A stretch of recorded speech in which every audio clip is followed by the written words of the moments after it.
네, 안녕하세요 여러분. 유아체육론을 강의를 맡은 성윤범이라고 합니다. 만나서 반갑습니다. 네, 유아체육론 여러분들은 조금 특수한 분야죠. 그래서 유소년, 청소년 지도사가 되기 위해서 필요한 필수 과목을 여러분들이 배우시게 될 텐데요. 큰 개념에서 보면은 공부하시는 방향, 과연 그러면은 성인, 유소년이 어떻게 다르신가를 이해를 하셔야 돼요. 여러분들 유소년 때 어떤 생각을 가지고 있고 어떤 행동을 하셨는지 기억이 나시나요? 사실 기억이 잘 나지 않으실 겁니다. 저 또한 마찬가지입니다. 그래서 여러분들이 어떻게 보면 잊고 지냈던 또는 우리의 그냥 일반적인 성인 사회에서 살아감에 있어서 이 유소년을 너무 잊고 살았어요. 하지만 여러분들 공부하실 때는 이 유소년을 명확히 이해를 하셔야 됩니다. 그래서 좀 어려우실 수도 있어요. 하지만 저와 함께라면 충분히 여러분들 소화해내실 수가 있습니다. 일단 그거 이전에 평균이 60점이죠. 근데 유아체육론 같은 경우에는 65점에서 70점 정도를 목표로 하시는 게 가장 좋습니다. 왜냐? 여기 나와 있습니다. 심층적으로 내려가는 새로운 문제가 출제가 되고 있어요. 이 유아체육론은 사실 그 양이 굉장히 방대합니다. 여러분들 생활체육지도사 공부하시면 심리학, 윤리, 그리고 사회 이런 거 다 배우시잖아요. 모든 게 포함이 되어 있습니다. 단지 성인과의 차이점에 좀 초점을 두고 있어요. 그래서 그 양이 방대하기 때문에 굉장히 어렵고 아직도 학문적으로 많이 정리가 되어 있지 않아요. 그래서 어떻게 보면 기존에 알고 있던 이론에서 점점점 문제가 확장되는 개념으로 되어 있습니다. 그리고 우리나라의 대부분 스포츠에 관련된 내용은 서구권 사회에서 많이 오고 있죠. 그래서 아직 정립이 되어 있지 않기 때문에 서구권에서 오고 있는 이론들이라든지 정책들이 우리나라에도 반영이 되고 있습니다. 그런 문제가 출제가 되고 있고요. 여러분들이 100% 유아체육론 1페이지부터 50페이지까지 전부 다 외우신다면은 아무런 문제가 없어요. 근데 여러분들 그렇게 하실 수 없죠. 그렇기 때문에 정답을 고르기보다는 오답을 제거하는 요령이 필요합니다. 제 그 요령은 기출문제 해석을 하면서 여러분들께 알려드리려고 합니다. 출제 비율 섹션이 3개로 나뉘어져 있어요. 그게 고루고루 분포를 하고 있습니다. 그래서 어떤 부분에 초점을 맞춰야 되느냐? 그건 사실상 의미가 없는 것 같아요. 다만 분량은 첫 번째가 가장 많습니다. 그래서 1번에 여러분들이 이해, 유소년에 대한 이해를 하고 그리고 이해를 했으면은 성인과 어떤 다른 식으로 체육, 스포츠를 해야 되느냐 그 다음이 이걸 어떻게 가르치냐 이 순서로 되어 있어요. 그래서 이거를 명확하게 머리에 가지고 가셔야지만 문제를 해석하는데 어려움이 없을 겁니다. 네, 이 이론으로 넘어가 보도록 하겠습니다. 유아의 개념, 생후 1년부터 6세까지. 근데 이게 보통 의문입니다. 그 이유는 뭐냐? 법에 명확히 나와 있질 않아요. 나이들이.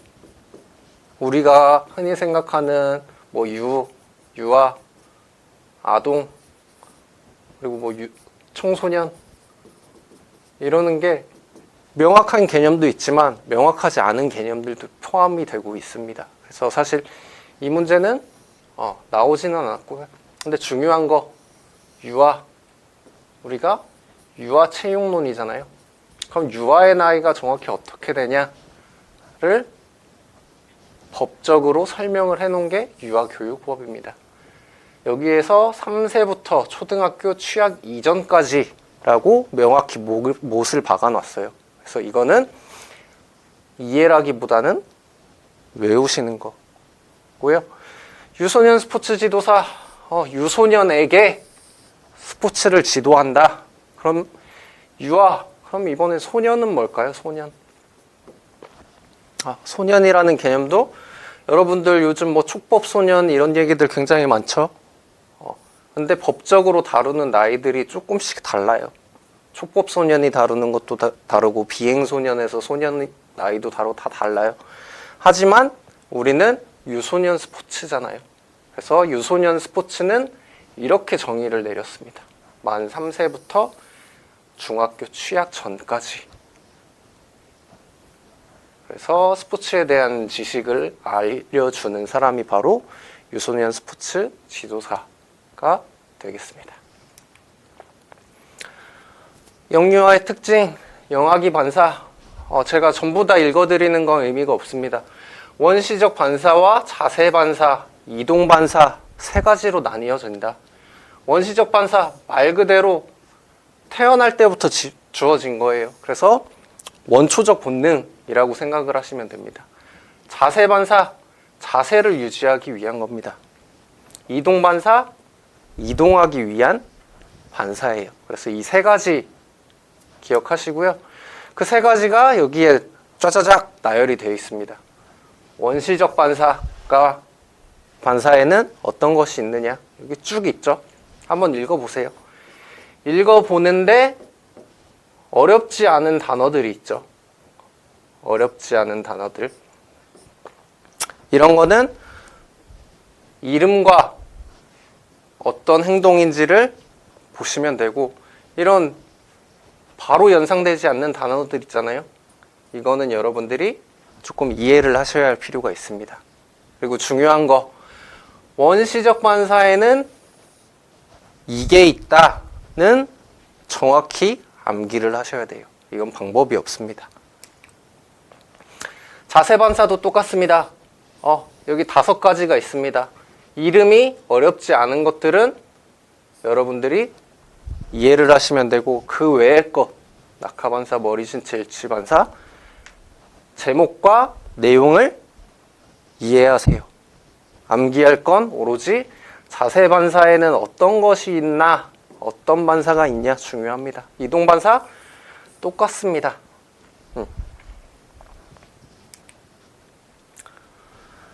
그러면은 이 시기에 따른 특징, 아직도 정립이 안 돼 있다는 게 여기에 나오죠.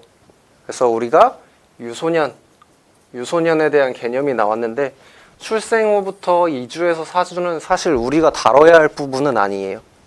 하지만 나오더라, 시험 문제에 나오더라, 입니다. 그래서 머리가 신체의 4분의 1 차지하고 뼈가 유연. 여러분들 아마 의사도 이건 배우지 않을 겁니다.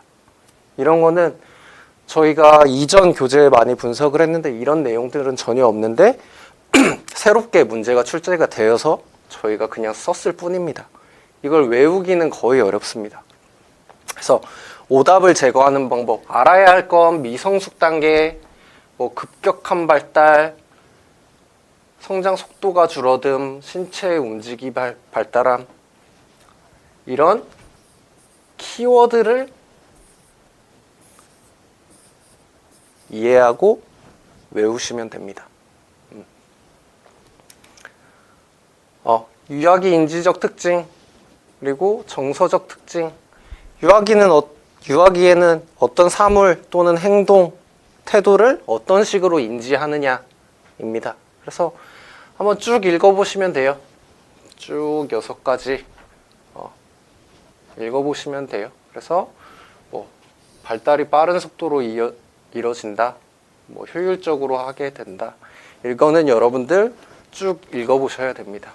여기에서 키포인트 2개 이상을 고려하지 못함, 보존 개념, 유목 포함, 서열화, 이런 키워드 여러분들이 명확히 아셔야 돼요. 유아기 정서적 특징, 자기중심적, 부끄러움, 자의식, 그리고 엄마 아빠한테서 떨어지지 않으려고 하는 상황들, 이런 것들입니다. 그래서 유아기에는 이런 인지적 특징과 정서적 특징이 있다. 한번 쭉 읽어보시고 이런 키워드들 명확히 구분하실 줄 아시면 됩니다. 그러면은 특징을 알았어. 그러면은 이 친구들이 어떻게 발달을 하느냐.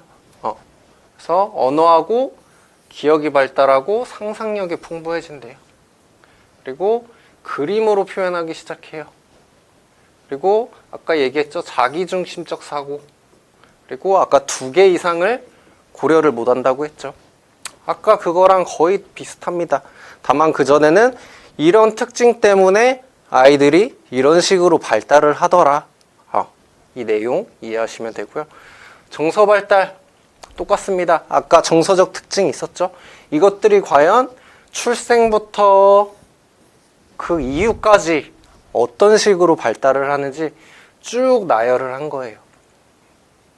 그래서 여기서 나왔던 개념이 1차 정서, 출생 때는 1차 정서, 태어나면서부터 주어지는 정서가 1차 정서입니다. 그러면 뒤에 2차 정서가 있겠죠.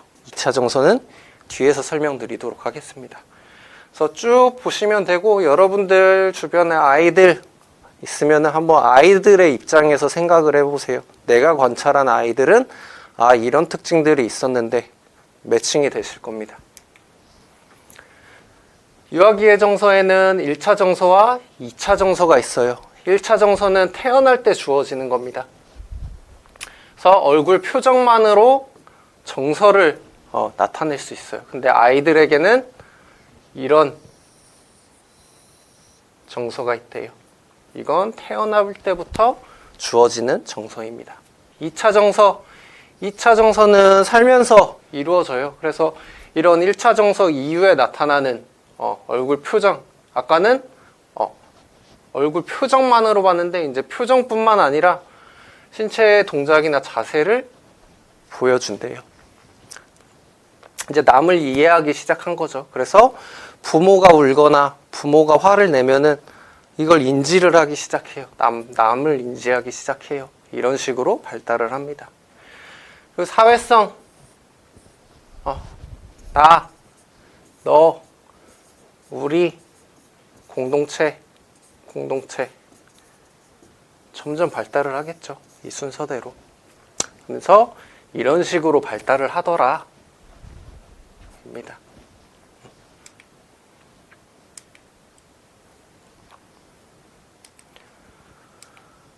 그러면은 이제 스포츠와 관련된 운동 발달, 근육도 발달하고 신경과 근육이 증가하고 운동 능력이 발달하죠. 그리고 개인차가 존재를 합니다.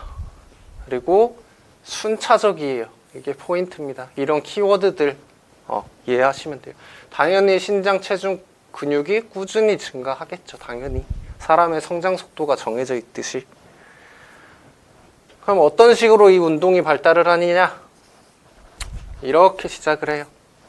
여러분들 어렸을 때 어떻게 이런 운동신경이 발달했는지 쭉 생각해 보세요. 어렵지 않습니다. 그러면은 또 사람 이름 나왔네요. 사람 이름은 어려운 문제입니다. 이거는 별이 굉장히 많아요. 이건 명확히 외우시거나 아니면 키워드를 외우셔야 돼요. 이 갤러유의 기본 움직임 발달 단계에는 총 5단계까지 있습니다. 그래서 1단계는 뭐고, 2단계는 뭐고, 3단계는 뭐고, 4단계는 뭐고 외우셔야 돼요. 그 중에서도 확률이 높은 것들, 기본 움직임 단계, 방금 전에 이야기를 했죠. 기초적 운동 단계가 기본적 움직임 단계입니다. 거기에는 시작 단계와 초보 단계와 성숙 단계로 나뉘어져 있어요. 이런 개념들이 기존에 있던 갤러유의 운동 발달에서 좀 더 확장이 되는 내용입니다. 이거는 사실 거의 틀리는 문제예요. 틀리는 문제. 하지만 우리가 이 유소년을 이해한다면은 오답을 소거해 가면서 문제를 풀 수 있는 문제였어요. 그래서 시작 단계는 뭐 이렇고 초보 단계선 이렇고 성숙 단계선 이렇더라. 그리고 전문적 운동 단계도 23년에 새로 확장된 내용으로 나왔어요. 그전에는 그냥 1단계는 뭐다, 2단계는 뭐다, 3단계는 뭐다, 4단계는 뭐다, 5단계는 뭐다 라고 나왔는데 좀 더 깊이 들어간 거죠. 그래서 기본 움직임 단계 이후에는 전문적 운동 단계를 얘네들이 거치더라. 그건 전문화된 움직임 단계. 그래서 더 복잡한 활동에 응용되어 세련되고 복잡한 활동을 하더라. 그리고 적용. 그래서 얘네들이 학습하고 사용을 할 수 있게 된 거죠. 운동 기술의 발달, 특정한 목적, 재미 또는 뭐가 있을까요? 엄마가 좋아서, 엄마가 웃으니까 웃어서, 아니면 배고파서 이런 것들이 있겠죠. 그래서 특정한 목적을 가지고 있고 수의적, 내 의지예요. 내 의지. 내 의지를 가지면서부터 운동 능력이 운동 기술이 발달하고 있습니다. 그래서 목적을 달성하려면 당연히 움직여야 되겠죠. 또 피아제, 굉장히 어려운 또 나왔습니다. 그래서 인지가 이런 식의 발달 단계를 보인대요. 그래서 여기서 추구해야 될 거, 핵심 팁은 1단계는 뭐고, 2단계는 뭐고, 3단계는 뭐고, 4단계는 뭐다. 중요합니다. 여기에서 더 나아가서 이제는 이렇게까지 특징까지 물어보는 개념들이 등장을 하고 있어요. 그래서 여러분들이 이런 내용들도 속속들이 보셔야 합니다. 이것까지 아셔야 65에서 70점까지 맞을 수가 있어요. 쭉 보시고요. 계제, 성숙주의, 중요한 말, 정해진 순서. 아까도 정해진 순서 나왔었죠. 정해진 순서, 예정된 시간표, 성장 모형, 이런 포인트를 키워드로 이해를 하시면 돼요. 마찬가지입니다. 콜버그 도덕성 발달 이론, 3개의 수준과 6단계로 분류를 해요. 그래서 수준에는 3단계가 있습니다. 이 3단계에 대한 내용과 단계가 있어요. 이건 이해한다기보다는 분류를 아셔야 돼요. 분류를. 더 나아가서는 단계의 이름까지 외우셔야 됩니다. 이건 방법이 없어요. 파튼, 사회적 놀이. 놀이가 어떻게 형성되느냐, 아이들에게 이런 식의 방향으로 성장을 하고 놀이가 발달을 하고 있습니다. 그래서 맨 처음에는 비참여. 그래서 뭔가 흥미로운 행동을 하면은 보기만 해. 근데 두 번째는 이제 서서히 말도 걸기 시작해. 그러더니 혼자 놀고 또리와 같이 놀고 이런 순서대로 놀이가 유아기에게 특징적으로 발달을 하고 있습니다. 에릭슨 심리사회 발달 단계. 여기서 가장 중요한 거 똑같습니다. 여기 나이는 사실 별로 나오는 부분이 아니고요. 얘는 구강기, 학문기, 남근기, 잠복기, 청소년기, 생식기, 성인기, 중년기, 노년기라는 부분이 포인트예요. 그래서 그럼 어떤 가치가 갈등하길래 이런 것들이 발달을 하느냐, 이런 것들이 있대요. 쭉 보시면 되고 그에 대한 특징이 여기에 나열이 되어 있습니다. 그래서 이거는 당연히 암기도 필요하고 이해도 필요한 부분입니다. 제가 여러분 대신 암기해 드릴 수 있는 부분은 아니에요. 그래서 이런 부분 공부하시고 기출문제를 통해서 어떤 식으로 푸는지 알려드리겠습니다. 또 프로이트 성장 발달 단계, 성격 발달 단계. 방금 전에 보여드렸던 에릭슨과 비슷한 부분이 없지 않아 있습니다. 근데 프로이트하고 에릭슨은 이런 식으로 나눠서 이런 이름의 차이들이 보이더라. 명확히 아셔야 됩니다. 뭐 어려운 글은 없기 때문에 이건 한번 쭉 보시면 되고요. 이번에 또 반두라 사회학습 이론. 학습이 이루어진대요. 아이들에게 당연히 이루어지겠죠. 하지만 스스로 알아내는 게 아니라 타인의 행동을 관찰을 한대요. 그래서 여기서는 관찰이 포인트. 1단계에서 4단계. 어떤 행동을 하는 데 있어서 주의를 기울이고 그 주의를 유지하고 그걸 행동하고 그걸 더 재밌게 하기 위해 동기부여까지 해야 된다라는 순서입니다. 이것도 여러분들이 한번 읽어보시면 됩니다. 유아기 건강과 신체 건강 요인. 그래서 특징, 질병에 쉽게 감염될 수 있고 영양 섭취 잘해야 되고 휴식 잘해야 되고 위생 잘해야 되고 이런 것들을 특징적으로 해줘야 된다. 왜? 성인이 아니기 때문에. 유아기 신체 건강 요인 여기 나왔죠? 영양, 수면, 운동 3가지로 크게 분류를 하고 있습니다. 유아기 신체 기능, 신경 기능, 순환, 호흡 기능, 근 기능 4가지가 있어요. 그래서 이 내용들 잘 살펴보시고 그리고 이런 거 성인과의 어떤 차이가 있느냐? 맥박수는 성인보다 높고 호흡수도 성인보다 높고 이런 특징이 있습니다. 이런 거는 주의 깊게 보셔야 되죠. 성인과의 차이가 무엇인지. 그리고 2023년 문제를 풀어보면은 굉장히 어렵습니다. 이런 신개념들이 도입이 돼요. 이런 신개념들. 이걸 어떻게 할까요? 사실 처음 나오는 문제, 기존에 아무런 교재에도 이런 내용은 나와 있지 않았습니다. 하지만 나왔으니까 이제 봐야 되겠죠. 그래서 아이들 같은 경우에 형태, 이런 별이 있어요. 이 별이 있는데 아이들은 어떻게 이 별을 바라보느냐, 이런 특징들이 있대요. 전체 부분보다는 부분, 멈춰있는 것보다는 움직이는 거, 흑백보다 칼라, 직선보다 곡선, 이런 걸 선호한대요.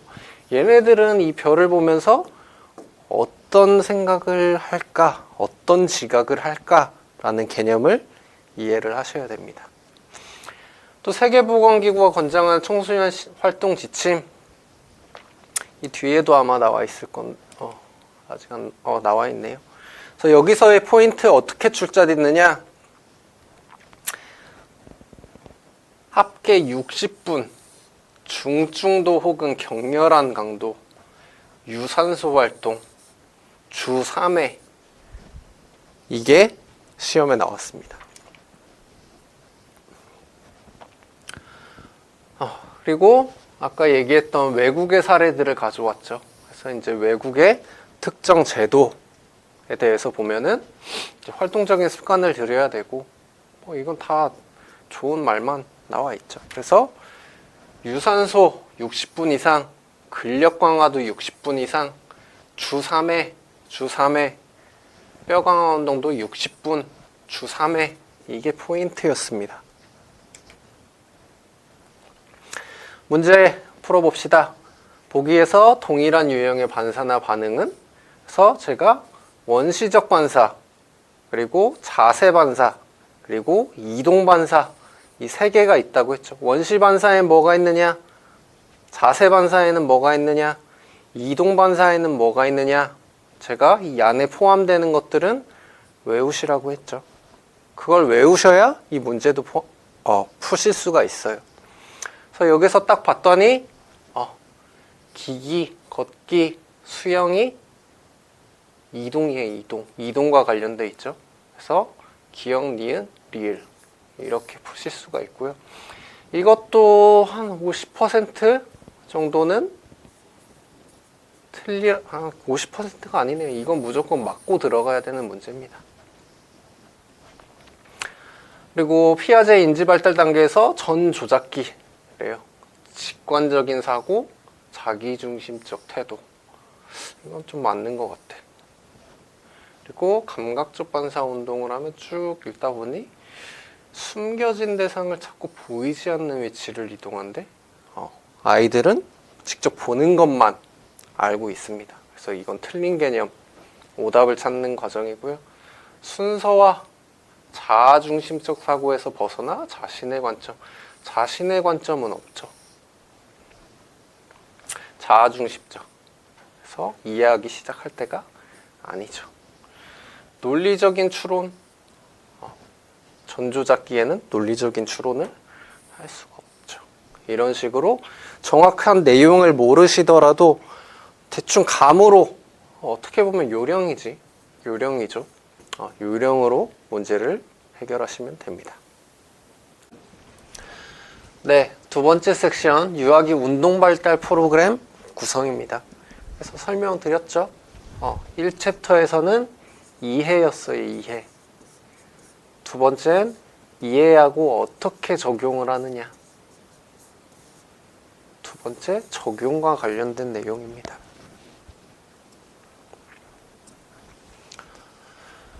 유아기는 이런 이해는 하셨다고 치고 이제 그러면은 도대체 스포츠 결국엔 운동이죠. 운동을 어떻게 발달시키느냐. 그거에 대한 기본 원리는 무엇이냐. 여러 가지가 있습니다. 적합성, 방향성, 특이성, 안정성.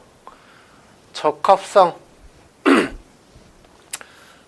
적절한 운동을 해야 된다.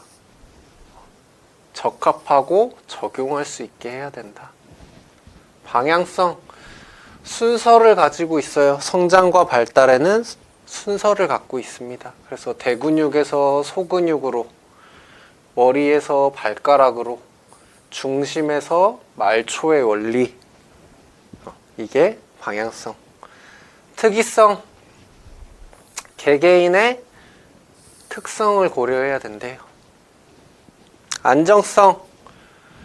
아직 미성숙해서 주의력과 조심성이 부족하죠. 그래서 안전에 더 신경 써야 된다. 성인하고 어떻게 다른지, 성인과 다르기 때문에 이렇게 적용을 해야 된다.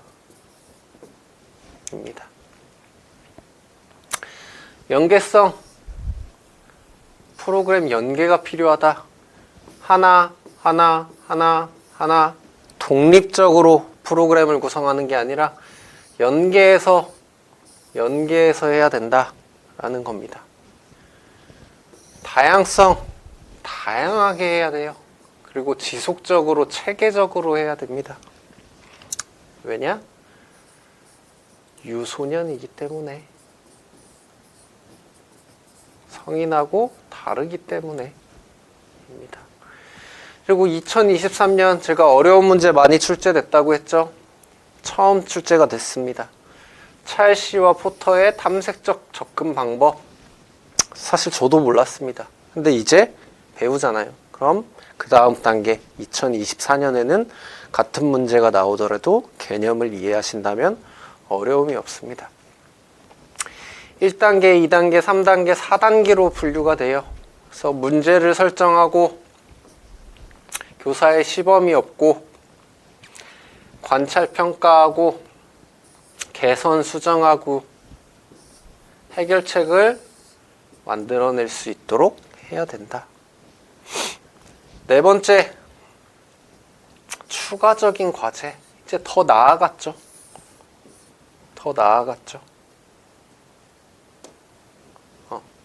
이게 처음 등장했습니다. 하지만 개념은 전혀 어렵지 않은 개념이에요.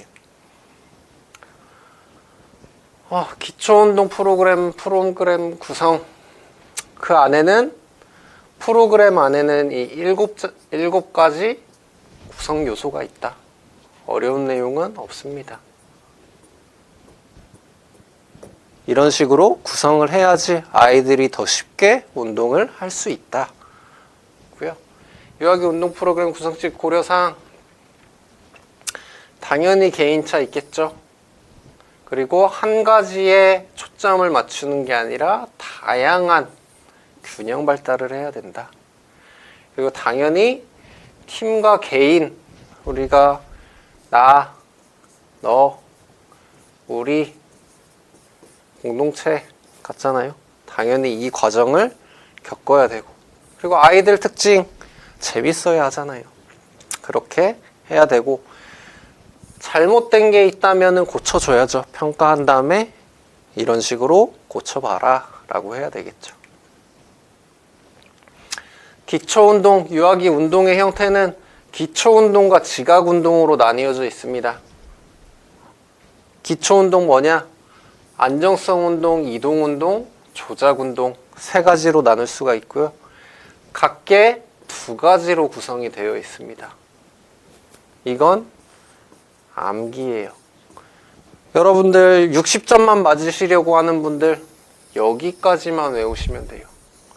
그 이상을 맞으시려고 하는 분은 이것까지 전부 다 외우셔야 돼요. 전부 외우지 않더라도 한두 개 정도만 알고 계신다면은 오답을 제거하는 데는 아주 효과적이 되겠죠. 지각운동 쭉 읽어보세요. 이거 어렵지 않은 내용입니다. 그리고 지각운동 안에는 이 5가지가 있어요. 이 순서대로 이루어집니다. 그래서 처음엔 자극을 받아들이고, 그리고 기존에 있던 기억들과 합체를 시켜요. 그 다음에 행동을 하죠. 그 다음에 움직임을 일으켜요. 그 다음에 평가해서 주기를 시작해요. 결국에는 이 방법들이 쭉쭉쭉 되면서 아이들이 발달을 한다는 거죠. 지각운동 발달 프로그램 구성 요소 외우셔야 됩니다. 하나, 둘, 셋, 넷, 다섯, 6개 외우셔야 되고요. 이거와 매칭되는 게 어떤 거냐 이해하셔야 됩니다. 근데 어렵지 않아요. 이건 이 글자를 봤을 때 앞에 나와 있는 제목이 어떤 내용인지만 이해를 하시면 돼요. 체력, 우리가 중요한 게 체력이죠. 체력은 국력이다. 이 체력을 키우는데도 굉장히 중요합니다. 그래서 이거는 뭐 뻔한 내용이라서 넘기고요. 개인의 특성, 아이들이기 때문에 개인의 특성 고려해야 되고, 체력 안에는 건강 체력과 수행이라고도 이야기하고 기술 체력이라고도 이야기합니다. 이 2가지가 존재를 한다. 그래서 건강 체력, 수행 체력 이렇게 구분을 하고 있어요.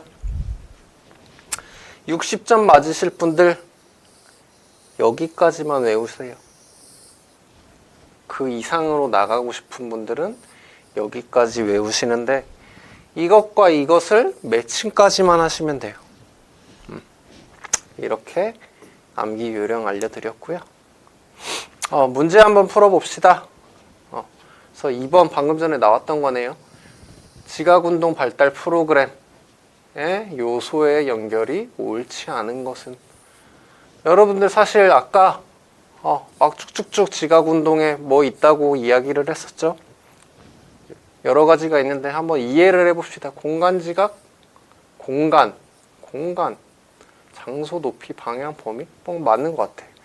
방향, 좌, 뒤, 맞는 것 같아. 시간, 균형, 시간, 힘, 흐름, 힘, 시간 애매하죠. 이런 식으로 문제를 푸실 수도 있습니다. 유아기 운동 발달 프로그램 기본 원리 아까 쭉쭉쭉 있었어요. 적합성, 방향성, 특이성, 연계성이 있었습니다. 적합성, 적절해야 된다. 키워드 알려드렸죠. 방향성, 방향성을 가져야 된다. 특이성, 개인차, 연계성 쭉 읽어보시면은 지속적이고 체계적인 운동 프로그램이 연계성이 아니었죠. 연계성은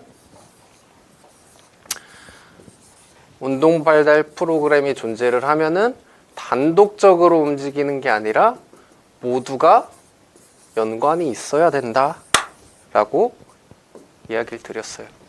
명확하게 알지 않더라도 이름과 내용 정도로만 이해하셔도 문제는 풀 수 있었습니다. 끝. 네, 이제 마지막 챕터, 유아체육론의 마지막 챕터, 교수학습법. 결국엔 이해하고 이걸 토대로 적용을 해. 근데 누가 하느냐? 교수 또는 교사가 하겠죠. 이걸 어떻게 아이들에게 넣어 놓느냐입니다. 그래서 유아체육 지도 방법 쭉 읽어보시면 돼요. 중요한 개념이지만 어렵진 않습니다. 여기 중요한 거, 놀이, 활발한 활동, 규칙적인 시간, 휴식 중요, 건강, 결국에 안전이죠. 이런 것들을 성인과 비교했을 때 어떤 거에 초점을 줘야 되느냐, 어떤 것이 다르냐가 지도 방법이 되겠죠. 지도 방법에는 총 3가지가 있습니다. 이 순서는 아니에요. 마지막 게 무조건 좋은 건 아니고요. 각자 유아의 특성에 또는 나이의 특성에 맞게 아이들에게 적용을 하시는 방법입니다. 직접 교사, 주도적, 간접, 유아, 주도적, 유아, 교사, 상호 주도적, 통합적 지도 방법. 내용 어렵지 않으시죠? 직접 교사가 주도를 해요, 뭔가. 그래서 과거에 이런 정통적 지도 방법이었고 교사가 결정을 합니다. 이게 포인트고, 유아, 간접 유아 주도적, 유아에게 주도권을 주는 겁니다. 유아교사 상호, 참여와 체계적인 접근이 같이 이루어져야 된다. 그래서 특정 아이들에겐 이 방법이 좋고, 특정 아이들에겐 이 방법이 좋고, 특정한 거엔 이 방법이 좋고, 각자 선생님이 교수법을 사용하시면 돼요. 이런 키워드 기억해 주시고 이 3개의 큰 목차는 외워두셔야 됩니다. 지도 원리, 원리 엄청 많이 나오죠. 비슷하기도 하고 어렵지 않습니다. 놀이, 흥미, 생활, 일상생활에서 해야 된다. 개인의 운동 능력, 탐구, 탐색학습, 반복해야 된다. 융통성, 스스로 결정할 수 있도록 융통성 있게 해야 된다. 통합, 어느 한 가지에 초점을 맞춘 게 아니라 다양하게 통합적으로 발달시킬 수 있도록 지도해야 된다. 그럼 목표가 도대체 무엇이냐? 당연히 신체와 주변을 인식하는 기초 능력, 운동 능력, 체력, 자기 감정 표현, 다 좋은 말이죠. 아이들이기 때문에 이렇게 목표를 잡아야 된다. 예를 들어 성인 엘리트 선수에게 이걸 하면 되나요? 당연히 안 되겠죠. 유소년이기 때문에.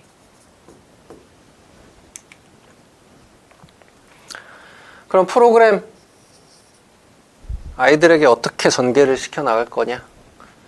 도입, 준비, 전개, 정리. 이해가 되시죠? 여러분들 과거 국어 시간, 문학 시간에 이런 때 도입, 전개 이런 거 다 했던 것 같아요. 그거와 비슷한 내용들입니다. 읽어보시고요. 그러면은 평가는 그럼 도대체 왜 해야 되느냐? 이 아이가 이렇게 프로그램을 이용해서 운동 발달 프로그램을 하고 있는데 선생님이 이동한 건 이거야. 근데 아이가 행동하는 건 이거야. 갭이 존재를 하죠. 그럼 이 갭을 좁혀가야 되겠죠. 그게 바로 평가입니다. 아이를 객관적으로 평가하고 이후에 효과적인 수업을 운영하기 위해서 도움을 준다는 거죠. 그럼 지도자는 어떤 자질을 갖고 있느냐? 개인적 자질과 전문적 자질을 갖고 있어야 돼요. 그래서 나눠서 보시면 되고, 여기는 어떻게 보면 도덕적인 선생이고, 이건 전문 선생, 기술, 이런 걸 이야기합니다. 그래서 이걸 모두 다 갖고 있어야 좋은 선생님이다 라고 할 수 있고요. 그럼 유아, 운동지도자 똑같은 모습들이겠죠. 개인적 자질과 전문적 자질을 모두 갖고 있는 사람이겠죠, 당연히. 이렇게 이해하시면 되고요. 그럼 유아체육 프로그램 운영 지침 다 나왔습니다. 다양하게. 그리고 여기서 좀 이게 몇 년도인지 2022년인가 2023년에 나왔던 거와 관련 있습니다. 한번 유심히 살펴보시고요. 준비 운동하고 통합적, 다양성 쭉 읽어보시면 됩니다. 유아체육 참여 증진 전략, 여기 신체 활동을 증가하시려는 전략, 이걸 ALT라고도 이야기합니다.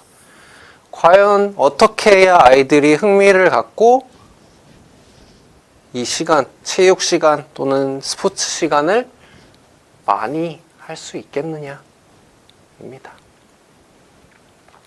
당연히 흥미가 있어야 되죠. 그리고 제대로 되지 않으면은 평가에서 변형을 해야 되겠죠. 그리고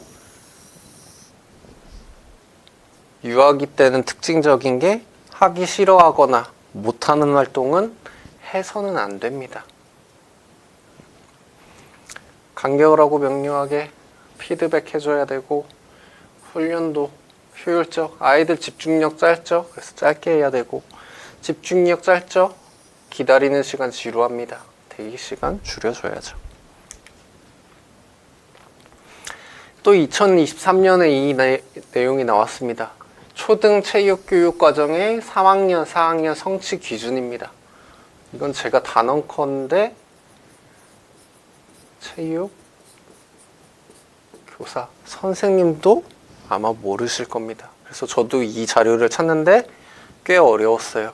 근데 이게 누리집에 아마 있었던 것 같아요. 그래서 누리집에 있는 내용들을 가지고 왔습니다.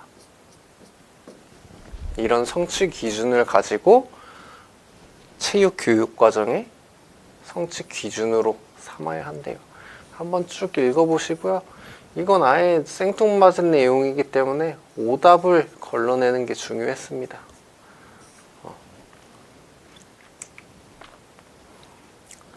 안전 빼놓을 수가 없죠. 아직 미성숙했어요. 그렇기 때문에 부상을 당하기 쉽다. 그리고 현실과 상상을 혼동해서 위험한 행동이에요. 그리고 이런 종류의 안전사고가 발생을 해요. 그럼 이런 위험을 막기 위해서는 이런 지도하는 방법이나 환경이 주어져야 돼요. 한번 어려운 내용 없으니까 쭉 읽어보시면 될 것 같습니다. 교재와 교구, 군인들한테 제일 필요한 게 훈련이죠. 훈련, 총기, 뭐 이런 도구들이 있을 거예요. 아이들에게 교육을 하는데 당연히 교재와 교구가 중요하겠죠. 당연히 이건 좋은 말들만 써 있을 겁니다. 한번 읽어보시고요. 보관시 이것까지 알 필요는 없을 것 같은데 뭐 잃어버리지 않게 훼손되지 않게 잘 정리를 해놔야 된다 라는 내용입니다. 결국엔 돈이잖아요. 교재와 교구가. 그래서 훼손이 되지 않게 보관하는 방법입니다. 배치 당연히 안전해. 아이들 시각에서 안전해. 그리고 병렬식, 순환식이 있는데 이건 다음 페이지에 아마 있을 거니까 그때 설명을 다시 하겠습니다. 안전과 계절에 따라서도 철저히 해야 된다. 그리고 아이들 같은 경우에는 성인과 다른 응급처치 방법이 존재를 하죠. 어떤 점이 다르냐? 그래서 여기 나와 있는 2024년 또 어려운 문제가 나왔었습니다. 그래서 영유아의 기도폐쇄 응급처치, 성인들에게 하임리법이라고 이야기를 하는 부분이죠. 근데 영유아기 아이들 같은 경우는 성인은 뒤에서 잡고 기도폐쇄한 이물질을 빼내는데 이 아이들은 너무 작아. 성인들이 강한 힘으로 하면 골절상이 입을 수 있기 때문에 뒤 돌아서 이렇게 눌러주죠. 그걸 이야기하고 있습니다.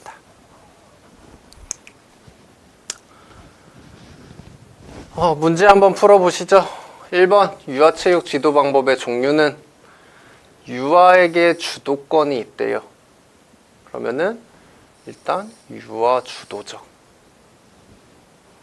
결과보다는 과정, 2번이 되겠죠.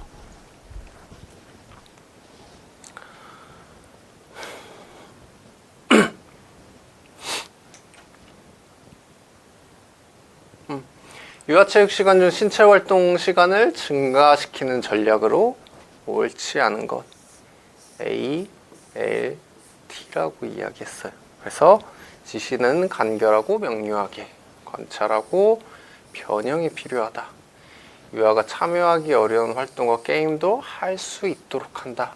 하면 안 된다고 했죠. 유아 때는. 그래서 정답이 3번이 되겠습니다.